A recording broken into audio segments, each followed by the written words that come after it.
Are you suffering from unresolved trauma? Do you wake up tired?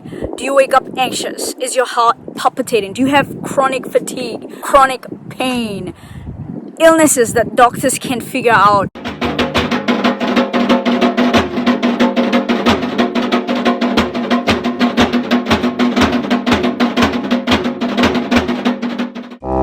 Disclaimer alert! Disclaimer alert! Please pause the video and read the disclaimer. Do you feel that your life and you are crippled by unresolved trauma? Do you feel that you're not good enough, that you are unworthy, that you are undeserving? Do you suffer from negative thoughts and overwhelming thoughts about things that needs to be done? Do you end up yelling, cursing, or coping in ways that are actually harmful, like drinking, overeating, or even binging on TV shows, avoiding things that needs to be done? Do you push others away? Maybe you feel unwanted, you feel unseen, afraid to enjoy your life because you're afraid that everything is just going to go down as everything else has done in your life. You could be suffering from childhood trauma, also known as adverse childhood experiences, ACEs. If you are, don't despair. You're not the only one. You can be part of the change. First, find out what is your ACEs score. Learn about how it affected your body and emotions as a child. And as you do this, remember to be kind and gentle with yourself. Then, try to understand how these ACEs have affected you, how you respond today. Then finally, help us combat ACEs and its ramification. Heal yourself and help us protect the next generation from hurting and being affected by ACEs. Let's find out your ACEs score. Finding out your ACEs score is really easy. All you need to do is give 1 point to every question that applies to you. There are 10 questions.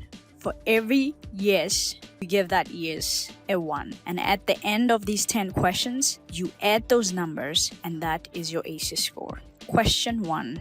Before the age of 18, did a parent or adult in the household often or very often swear at you, insult you, put you down, or humiliate you, or act in a way that made you afraid that you might be physically hurt?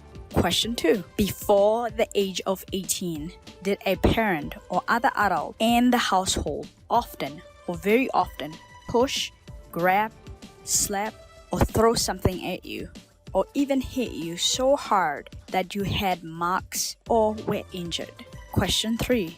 Before the age of 18, did an adult or person at least 5 years older than you ever touch you or fondle you, or have you touched their body in a sexual way, or attempt to actually have oral, anal, vaginal intercourse with you? Question 4. Before the age of 18, did you often or very often feel that no one in your family loved you or thought you were important or special, or your family didn't look out for each other, feel close to each other, or support each other? Question 5. Before you were 18, did you often or very often feel that you didn't have enough to eat, had to wear dirty clothes, or had no one to protect you, or were your parents too drunk or high to take care of you or take you to a doctor if needed? Question 6. Before you were 18, were your parents ever separated or divorced?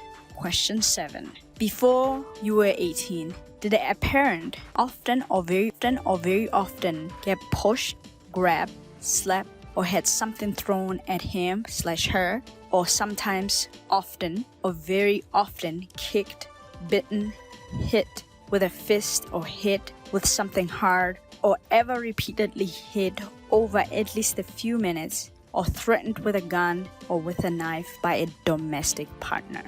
Question 8. Before you were 18, did you live with someone who was a problem drinker, an alcoholic, or who used street drugs? Question 9. Before you were 18, was a household member depressed or mentally ill, or did a household member attempt suicide? Question 10. Before you were 18, did a household member go to prison? So every yes equals to 1 score. Add all your ones, and that is your ACE score. Remember to call your local health line if you need help with coping, or even if you need to talk. And I will also leave a link below for some of the local helplines that I know around my area. As I said, this is very common than you think. 67% of people have 1 ACE. 1 in 8 have 4 or more ACEs. And those with 6 or more ACEs sadly tend to die 20 years earlier than the rest of us with less ACEs. I'm not saying they will die 20 years earlier. I'm saying they can die. Research shows that they can die 20 years than the rest of us with less ACEs because of the ramification that comes with suffering from ACEs. Alright, I know what you're thinking. You're thinking some of these questions seem to be a natural part of everyday living. Like, honestly, stress or a little bit of stress is actually good for us, isn't it? But I suggest you keep watching. Positive stress is an essential and healthy part of development in a young brain because it helps a child learn coping skills, it gives them confidence, and it helps them build resilience. However, when stress is frequent, excessive, and uncontrolled, it becomes toxic, especially when a child does not have what I call a buffer, which is a healthy adult who helps them cope with these negative and harmful stresses in their lives.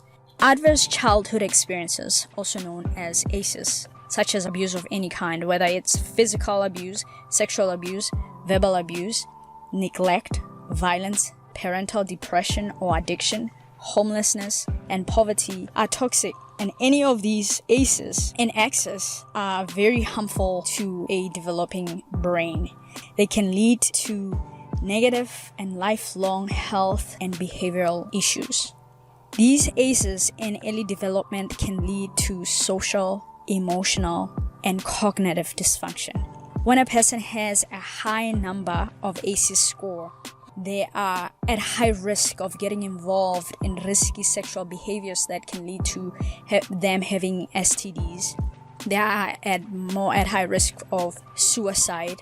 They are at high risk of drug abuse, alcohol abuse, emotional and psychological dysfunction that frankly makes life very difficult. And even if a person with a high ACE score happen to escape somehow these risky behaviors, they are more likely to have health difficulties such as heart disease, diabetes, and lung cancer. And all these can lead to a early death. Now you're gonna ask, what's the question is, how does it all work? Imagine you're walking in the jungle and you find yourself face to face with a lion. Immediately, your hypothalamus sends signals to the pituitary gland, which sends signals to the adrenaline gland, which shouts, "Release the stress hormones now!" And then adrenaline and cortisol, and then your heart starts pounding, your pupils dilate, your airways open, you're ready to fight, face the lion or run. This system is great. It's meant to protect you. It is awesome when you find yourself facing the lion in the jungle. The problem becomes when the lion lives in your house and the lion comes home every night and the lion sneaks into your bedroom while you're sleeping as a child. It activates the stress system over and over and over again, turning it from being an adaptive, life-saving system into a maladaptive, harmful system. So a high dose of adverse is harmful for a developing brain. It changes the structure of the brain, and it is also very harmful for a developing immune system. It affects the nuclear accumbens, the pleasure and reward center of the brain. It inhibits prefrontal cortex, which is necessary for impulse control, and the amygdala, the fear response center. So now you say, okay, we know all this. So the question should be, now that we know about the damages that can be caused by ACEs in a developing brain, how do we prevent it from happening? And how can we reverse, or can we even reverse the damages already caused by ACEs? Here we are to combat ACEs. It's going to take all of us. It's going to take a whole village. Literally, every single one of you has to be a part of this.